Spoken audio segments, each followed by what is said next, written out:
என்னண்ணே ஒரே யோசனையா இருக்கீங்க? இல்லை தம்பி, ஒரே மழையா இருக்கு. ஒரு வேலையும் பண்ணலாது, நிறைய வேலையும் இருக்கு. ஒரு வீடியோ கண்டென்ட் ஒன்று போடுவோமா? என்னென்ன போட போறீங்க? என்னடா இப்படி கேட்ட? இந்த படம் இருக்கவே இருக்கு, பலாமரம். இதை வச்சு ஒரு வீடியோ ஒன்று போடுவோம். ஏண்ணே எவ்வளோ பேர் இதை பற்றி வீடியோ போட்டாங்க தெரியுமா? அப்போ அந்த பப்பாயாச்சு போடுவோம். போன வீடியோ நீங்களே போட்டீங்களே பப்பாயா பற்றி.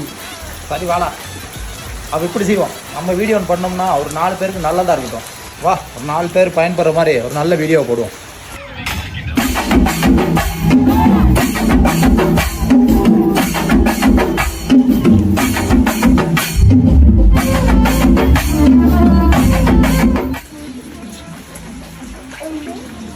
தம்பி டிஸ் முடிஞ்சு, அந்த 4 பேர்த்த கூப்பிட்டுருவோமா? எங்கண்ணே டிஸ்டர்புக்கு எதையுமே காணா. அந்த 4 பேர் அதை முடிச்சுட்டாங்க தம்பி.